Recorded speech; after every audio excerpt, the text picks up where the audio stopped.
me to start it off? Yeah, kick off. All right, everybody, thanks for coming to the tribute to Darwyn Cooke. But thank you for finding it. Thank you for finding it. Yeah, this is like in another building. Two more steps, you're back where you started. Yeah, I mean, his panel in San Diego was a lot closer to walk to. Yeah, exactly. Than this is.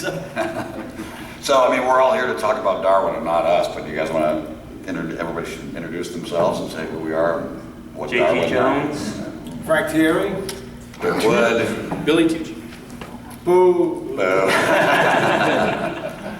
So, we're not having like an official moderator or anything, but I'll start with a couple things. So, first of all, I knew Darwyn for about the last 6 years. I think the other three guys on this table knew him far longer than I did, so I'm going to defer mostly to them for the stories about Darwyn. But in the 6 years I knew him, I loved him. I mean, when we became actually really close in terms of much closer than a normal sort of professional marketing to creative type relationship. We became really good friends. And so when we lost him, I mean, I felt it deeply, so I can't imagine how much these guys did and some of Darwyn's other close friends. I mean, and Scott Doonbeer is one of my really good personal friends, and he was the best man at his wedding, and it's just, it was a super emotional time for everybody. So I'm honored to be a part of this and be up here with you guys. So, Well, like we said, it really was a privilege to be friends with him afterwards, especially all the accolades and everything like that, and right, Frank. But I think you know what? I mean, to everybody, I mean, he was a giant in the industry. But at the end of the day, to us, he was our friend. You know what I mean? And it really, at the end of the day, that's really what I was. As much as we're gonna miss his artwork, I'm gonna miss him calling me up. You know what I mean? In the afternoon. Having a couple of cocktails and get me on the phone for 3 fucking hours, and because he would only call you in like months at a time. You know what I mean? Yeah. Like he wouldn't talk to you, and then once he got you on the phone, it was like 3 hours on the phone. And there was one time I'm in Hershey Park with my family, and I'm like, yeah, no, I'm in Hershey Park, and he's like, and he just kept, and it's like, dude, I'm getting on a roller coaster right now. I can't be on the phone. I'm getting actually on a roller coaster. You understand that, right? You know what I mean? So, but that was, that's, it's funny. The last time I was here in Baltimore, last year, okay? So he calls me up, and I mean, as soon as I get off the freaking train, okay? He calls me up and he's like, "Where are you, Tieri? Get your ass down to the bar, right?" Because that was, I would see him mainly at conventions, you know what I mean? And I like to have a couple of adult beverages from time to time, and Or seven, whatever. But so we go down to the bar, and man, it was like 11 o'clock, and then to like 8 o'clock. You know what I mean? And we were bombed, okay. And then we went over to Sullivan's, and let me tell you, the Sullivan staff, will not forget that. I don't want to go into too many details, but So that was, I was eating at Sullivan's the other day, and I was thinking about, the last time I was here, Yeah.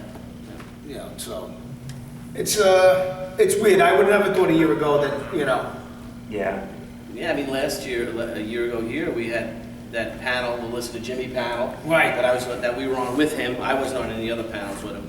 And we really loved life. I mean, oh yeah. I mean, and you could see it in his art. I mean, what he did with his, was so great of the, we talk about New Frontier because it's obvious amongst his dozens and dozens of other projects and his 19 Eisners he won or whatever. Right. But that he made for the first time since the Silver Age, right? Superman smiling, you know what I mean? Yeah. Superhero smiling, standing on that cover, He was able to do something modern and retro at the same time. Yeah. Almost. You know what I mean? His artwork. Yeah, it was completely original. Yeah. And I mean, has he ever done a sketch for any of you? Yeah. And right, is it right, Colin? It's you're fascinated watching him do it. I mean, just a few lines, and I think old Cap, you probably got his last sketch ever at What that was show. it? The Catwoman. Catwoman? Yeah. He did in Florida. We were in Florida, in January, yeah. and that was his last show. That's when we all, me, Billy, we had found out that he had. Maybe you could show that too. Nice, yeah. Look at that. Isn't that great? I mean, how long taking to do that? Yeah, well, yeah, can you see from up here? Got people with like a projector or something over here. Anyway, Yeah, we found out in January that he was sick. He told a few of us.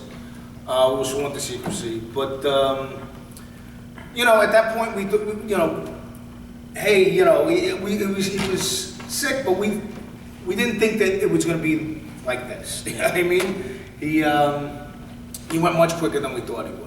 Well, the thing, like I said, yeah, because I guess a lot of people, because when Marcia announced it, she announced it only a few days before he passed away. So, but it was tough, and our friend Ben wrote about it, and he said, and that's one of the hardest things, that you know your friend's sick, but you can't tell anyone. No, we couldn't tell anybody. And that's it. Yeah. So what happens that Darwyn had, we were hanging out in December in Vegas, Christmas time. Right. Well, Vegas is when me and you first know. Me, him, and Billy were in Vegas. Okay, and we went to. We just have.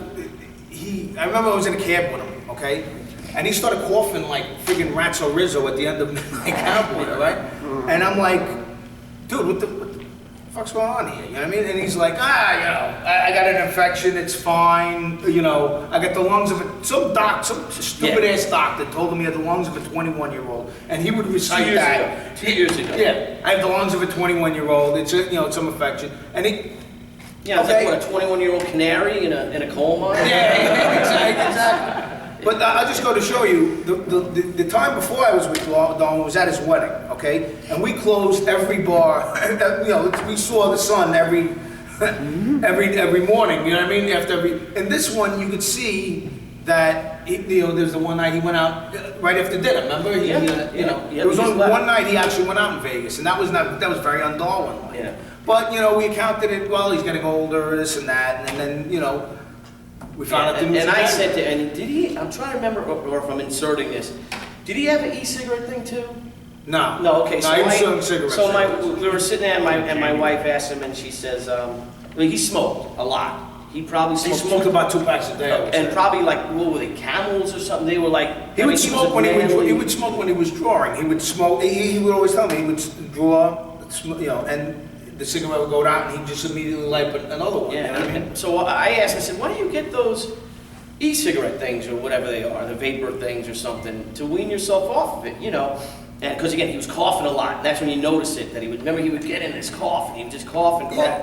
Yeah. And he said, you know, Billy, he said, for the past 35 years, and you could probably attest to you too, you know, he said, there's nothing more comforting in my life than and make that emotion of, and it's just, it When he becomes first met me, I smoked. right, just a part of, Oh, yeah. and he said, and he just, so please, you guys smoke, you know. And don't get me, this is a guy, I love smoking. Truthfully, I mean, they say you don't quit smoking, you stop smoking. You know what I mean? But, you know, I smoked a pack a day, and when I first met Darwyn, you know, I smoked, but I quit for my kids, and, you know, you wish you would have quit sooner, you know. And so he had stage 4 lung cancer, and when he told me he had it up here, and my wife's a cancer survivor too, so you know, we had hope, and he thought, and then he went in, they told him, the doctor said, if you don't do anything about this, you've got one Christmas, maybe 2 left. Right. And so he went aggressively for it. The problem was with the chemotherapy, it aggravated it. It was he did this thing called Opdivo, and whatever happened there, it had the exact opposite effect. He had tumors in his stomach and stuff like that, and instead of reducing them, they tripled in size, and that was, I think he was dead 10 days after that. Yeah, and the thing was too, is that he thought, Marcia told me, his wife Marcia, that up to May 4th, he thought he was going to beat it. No, he 100%. He thought he was going to beat it. Remember when this was MegaCon? I planned to go to MegaCon. I got myself invited to go to MegaCon specifically to go down and see him.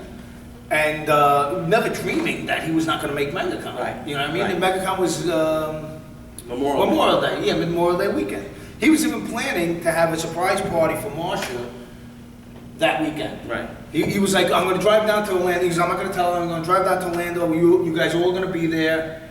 And, you know, obviously, you know, wasn't meant to be. Right, and basically, which it's also, especially being the kind of guy that Darwyn is. I mean, he's a strong guy, fighter, you know, which sucks too. Which the doctor basically told him that it's not working, so we're just gonna stop treatment on you. There's really no hope for you. Yeah.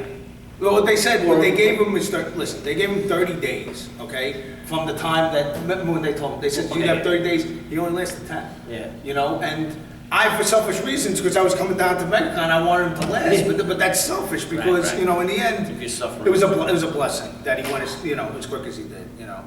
So that's what happened. But we could talk his art, you know, and his writing. I mean, again, he, and I said in Boston, and he really was probably the most confident cartoonist I've ever met in my life. Illustrator, artist, he was so secure in himself. He wasn't an insecure guy. Most of us are, well, that's great. You know, my wife would come upstairs, oh, it looks like shit. You know, like the dumbest in high school. You know, look at this on the wall. It's true. Pretty. In your case, it's true. And she said, He had his J.G. vision Jones. and he knew how to push it through. He Yeah. knew exactly what he was doing. The guy was like, I hated him for that, yeah. An asshole. He had a cool cockiness about him. Yeah. I mean, but when he told you something you did was good, you appreciated it more because you knew he wasn't bullshit. Yeah. You know, if he told you, Tieri, you know, you need to do artists on this or whatever, you know what I mean? He would tell you, you know. So when he told you knocked it out of the park, you knocked that out of the park because he wasn't going to bullshit you. Yep. Yeah, it's like he said, you wouldn't hear from him for a while, and then he'd call you Call you out out of- yeah. out of the blue. And, He'd sit down with like a cocktail or something and call you up, and it would just be, you'd be on the phone like 4 fucking hours.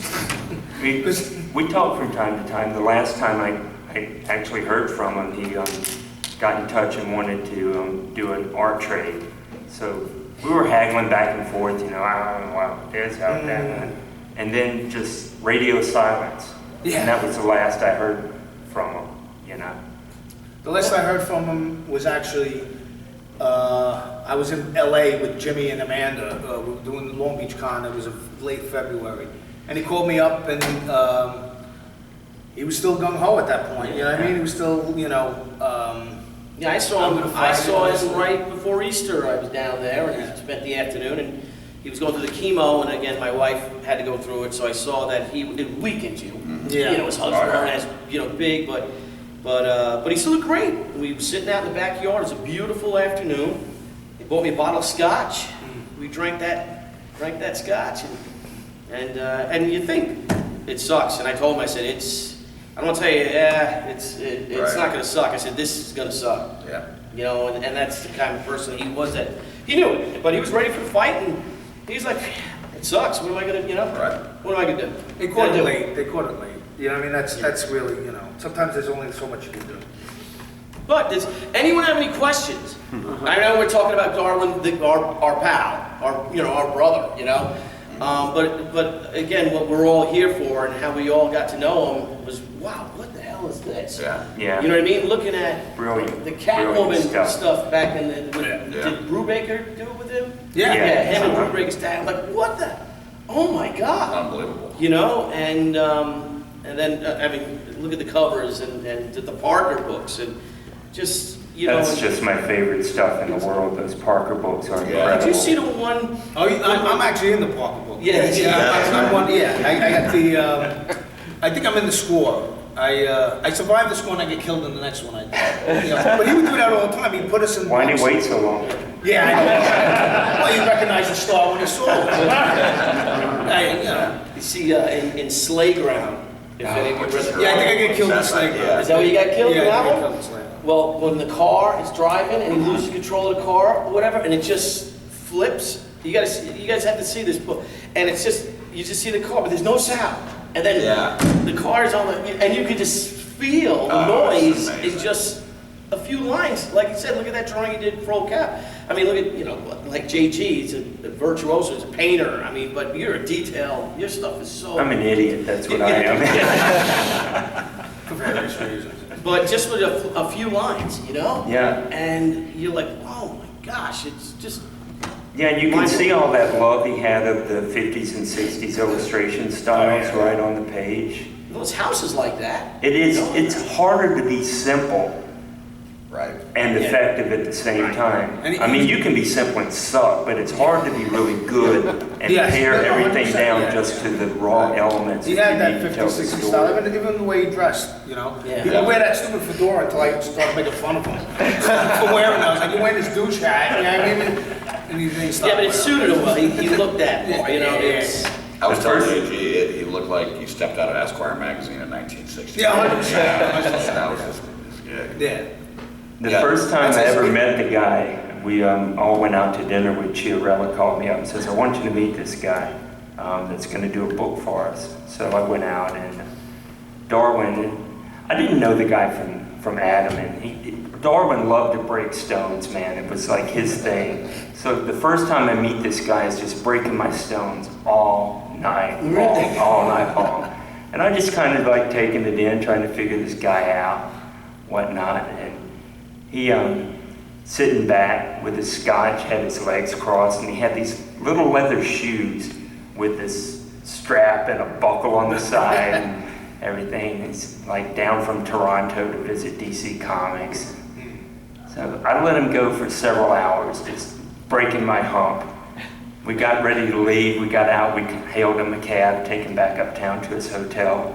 And he says, JG, it's really good to meet you, man. And this and that. And he said, give me a hug. And I said, well, I don't know. I grabbed his hand. I pulled in, got the man hug. I said, Darwyn, you seem like a decent dude, but if you ever show up in my town with those goddamn buckle-over shoes again, I'm gonna kick your ass right back to Toronto. He pulled back, he bowed his fists up, and then he just broke out laughing. And we're like best friends from then on. yeah, that's what he would do. And we've talked about that too. He had have any of you had conversations with him or anything like that? I mean, Did he curse out any of you? yeah. Did he ever yell at any of you? Because he's yelled at. He yelled at you? So what did he? Because we got to tell this story. Come on, you can't say that. Come on. I'll trade you Sharpie for it. But yeah, no, he would just. What was the first time you met him, Billy? I met him at that dinner when he said that Americans were the biggest problem in the world today. It's the American It citizen. sounds like Don. And I'm like, Don would say shit and just, I'm like, just to get what people. the? And he knew me, you know, just, I guess Jimmy said, oh, it's Billy, you know, Yeah. whatever, how I am. And I'm like, what the? What are you talking about? You know, like that. And he's like, well, oh my God. And basically his problem, and we agree, we talk politics all the time, but he's one of the few people that like agreed with me, like with all the shit I try to convince you to believe. He might be the only one.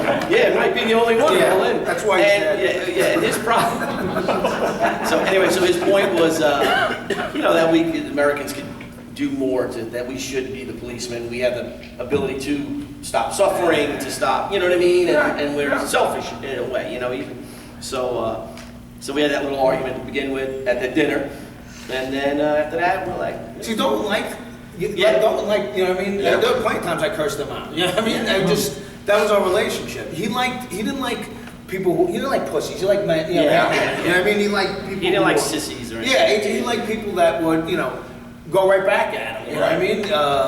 The first, Yeah, if you didn't stand your ground, Oh no, you were dead meat. Yeah, me and Darwyn, you know, a couple times almost came to blows. It just, you know, it's just our personalities. I got a big personality. I got a big personality. Well, one of the things I loved about him was that, because with the marketing versus creative stuff, there's always this passive aggressive, and like he was so direct, and I'm. Oh, no, he was a and direct I'm really- person. And I'm really direct, and Yeah.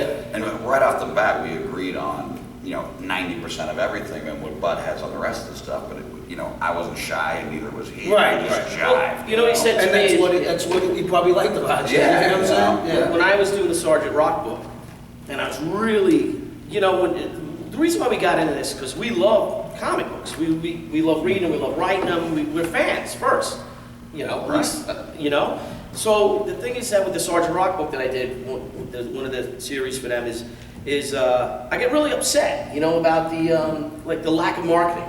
Wow. That they wouldn't put, you know, because it wasn't Superman, it wasn't Batman, and they had to work And that to was do a nice piece of work. What's that? That was a nice piece of work. That was a Oh, great, that thank was you. a great. Thanks. Let's give Billy a- let's give Billy a- Anyway, having said, so we were hanging out one of our times, and he got into this, just like what you were saying, the same thing, and how him too, because he was such a passionate person. When he drew anything, or his books he put out, I mean, he put his heart and his soul. He was so hardworking. When he was sick, how much work did he do, covers and stuff? He did dozens of them. There was so much art that will be coming out that hasn't come out yet, because he was just a great worker. But he said, he goes, Billy, you know, he said the worst thing about this business, the most heartbreaking thing about this business is that we love their characters more than they do. Yeah, that's true. You know what I mean? Because like us, as the guy, the cartoonists, the writers, the artists, you know, because we pour us, you know what I mean? We're doing this, how great is this going to be? Like, you know, Well, that was the this is going to be 5 issues instead of 6 issues. Yes. That Oh, was the Resistance, well, you got that's some what now. it was. Oh, I That's- bet. Yeah. But yet Chiarello loved it. And Mark's like,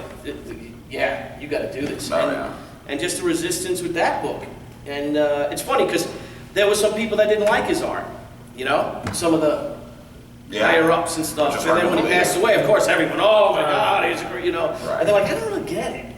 Yeah. You Well, can't look at not how- everybody's going to draw like Ethan Van Sciver, I'm sorry. Right. Look at the Like- resurgence of cartooning now in comics. It's all comes from when he brought back in. Yeah. I mean, it was always there in the old days, but he brought that ability to do that simple, Style. clear Yeah. storytelling and that style Well, you back. know, again, what you said, it's harder to do something simple. Oh, and 100%. even Hemingway said that when they're Yeah. like, why is, you know, your Really? books are short. Way up here, really? Well, because he said, he goes, Old Man in the Sea. Old Man in the Sea is 100 and some odd Okay, pages. you read Hemingway. Whatever. Okay. I'm making a quote of what he said. Congratulations. And he said it would have been a lot It's a easier short for me to book. make Yeah. Old Man in the Sea 300 pages. Right. But he was, you know, but he was such a craftsman, such a virtuoso that he could Yeah. put on the page what, you know, in one page what Yeah. some guys, you know, another writer would take. Yeah, he was a Tom master- Clancy would he was a take master 15 pages to do. storyteller. Oh, Yeah, yeah. and it's, The economy of style. The economy of style, It was yeah. amazing. Well, you know, when I oh, go ahead. No, I just remember how proud he was that he had delivered the Spirit on time, almost to the very end of the run. That was important to him. Yeah. You know, he And, brutalized them and stuff like that. He was honored. And then he said his style was made for, you know, a monthly run, that that's what his style was for. He made that intentionally, he had made that overtime so that he could do that kind of work. And Right. that he was able to deliver that book That's the same up work there ethic we're that, talking and about, Yeah. you know. do good faith to Will Eisner's creation Well, was a real good thing. That he really took pride in that, I guess. yeah, because he got it, but he was a student of the craft. He, you know what I mean? Yeah. He's hanging out with Alex Toth right now, I'm telling you. Oh, yeah. You know, and drinking and smoking, and right now. Well, I told you, he's up there laughing his ass, well, down there, more like, laughing his ass off that he's made, this is the third Darwyn. Yeah, and he, yeah, you know, he loved, yeah. I have to do another one in Long Beach. Yeah. He just laughed, Tieri, I'm making you do these panels for me. But you know, another great thing is when he said economy of style and his with a master storyteller. You look at New Frontier, every page of that book is only 3 panels. Mhm. That whole Yeah. book is 3 Yeah. panels. It's like a Yeah. friggin' movie. You Yeah. know what I mean? And who does the guts to do that? Just I know. 3 panels. Every friggin' and it just moves that book, and you go through it, and you go, Yeah. oh, man, I gotta read it again. And then you see Right. all the little things in the drawing, like the art book where it says Jimmy's Bar, and all the Yeah, superheroes are in the uh-huh. art book hanging out. and Right. And Green Lantern's giving the finger. Green Lantern. Take a look at that the next time. It's Green Lantern, it's Green Arrow, it's Green Arrow. Green Lantern's a finger in it, Yeah. and no one caught it until it ripped it out. And then Darwin, when he would laugh, he'd giggle. He'd go, Yeah, like a you know little what I mean, kid. like that. And again, yes. Like, as you talk about the New Frontier, and I bought the Absolute slipcase, and I opened them, like, there's like 100 pages of extras. So I'm going through it, and I'm going through the extras, like, man, like, how many extra pieces of artwork did this guy do? Like, there's another 75 pages of sketches, drawings, layouts that aren't even in this book. Yeah, well, Like, holy smoke. well, And this the is stuff he- hardcover. Sorry. Yeah, I was just to say, after he passed, we looked at some of his artwork, and he would like do artwork on the back of shit. You know what I mean? He just like there's all this stuff that just him sketching and him him aping styles and Yeah. stuff like that. I mean, really, fantastic stuff, really. Yes. So speaking of sketches, just wanted to mention something. The best Darwyn Cooke thing I ever read, aside from New Frontier, not Batman, the best thing I ever read was an extra in the Batman Ego book. Great story in itself. But after that, he adapted a Steve Englehart story called Yeah. Night of Stalker. Yes. And the way, and I think it was on Bruce Timm's suggestion, because he's thanking like the book credit somewhere, but I mean, the way, it's not just the coloration, but it's just, the eyes, the menace, like after, basically it's a story where, you know, the bank robbers kill the kid's parents in front of Batman. Batman is so ticked off, he stalks him, and he goes after him, it's like the word, Batman does not utter a word, and the final panel is just this thing is, this is this one door, looking at his, the portrait of his parents. It's a classic Batman shot, and there's a cowl off, and you got like a tear going down the thing. It's all in lighting and shadings. One of the best Darwyn Cooke things I've ever read. It's always stuck. It's excellent. Yeah. Doing these masterful stories. But now word dialogue from our hero. It makes something that we've seen before even more interesting. And that's talent. Yeah, we talk about him drinking and smoking and being like rough but the thing that made all his work to me work was it had that heart that you're talking about, that Darwyn sentimentality. had a huge heart. Darwyn, you know, he loved his friends. He loved, Very protective of his friends. very protective, fiercely loyal to his friends. And he put that in his work, Yeah. you know, like New Frontier. It's always hopeful Well, and joyful. It's not dark. He was heartbroken when DC decided they weren't going to reprint New Frontier in a hardcover. And he was furious, you know what I mean? And he'd tell him, whoever he called, I won't be on the other end of that phone, but he was really hurt. Yeah. You know what I mean by it? Because it's like, how could you not, you know, the book is selling, it's huge, it's selling, and still like, let's go on to the next thing. Right. And he just, is that what you just do, is you just go on to the next thing, and, you know, you push the boulder up the hill, and, Right. you know what I mean? It's hard And when then you put you think it's your- there, and the your next heart morning you into it, wake up and it's yeah. at the damn bottom of it, yeah. It's like drawing a page, yeah. I apologize for coming late if somebody's asked this already, but do you think that he is going to end up being one of those guys that isn't appreciated for years fully the way he should be? I think I don't think so. I think he's appreciated now. Yeah, I think with all those, which was, Now, I'm talking about by numbers, you know, by the masses of. I don't know how he's going to be perceived by the fans, but you can tell that in the industry, we all He had a are great- influenced by him. And but then he was didn't Time Magazine run a thing on Yeah, him, and NBC, yeah. and, you know, so I guess just with his passing was so sudden, but he was a game changer. You know, and I mean, you look at a T-shirt. If there's a T-shirt with a Darwyn Cooke drawing on it, And you knew his style immediately. Like Yeah. immediately, that's Darwyn. I mean, immediately. In the industry, I mean, with people with the aesthetic, sure, we appreciate it, and that's why we're all in here. but you know what he also could do is that he would draw say Batgirl, and little girls would love it, find it empowering. But he could also then, you look at it though, it could be like the sexiest Batgirl there ever was, because he could draw such a beautiful, sexy woman, but it was also something that kids would Right. like. It was playful. You know what I mean? He Yeah, just, at times. man, he was just, like I said, firing on all cylinders from the moment. He was able to capture the essence of the character. Yeah. You know what I mean? In most of his. I think his work probably before he got into comics and animation helped with a lot of that. Right. All the things we're talking about, the paring down the story, because in a cartoon you got half an hour. Yeah. You got to run that story, so that's economy. The way you draw for that's economy. But yeah, people. He had everything he needed in this story, but nothing he didn't. Yeah. Yeah. He Right. learned to do that level of storytelling where it wasn't just a bunch of bullshit you had to wade through 7 seasons of something to get to the story you could have told in 2 episodes. Right. Right. And you know, like a lot of books today. Oh my God, for 20 pages, the 22 or 21, they're sitting down. Right. With 40 word balloons. Yeah, oh my God. Yeah. I was going to say, I knew Darwyn, I think he made the unfortunate choice of going into comics if he was going for mass adulation, you know what I mean? But I think that was his calling, you know? I mean, he obviously could have had an incredible animation career. And he did. You know, he People, did. I don't think people know that he had this whole career beforehand Right. with Batman Beyond and Men in Black. He was the art director on Men in Black. Right, and he could have kept doing that. Sure, of bigger, course, bigger of things, course. but then you can tell.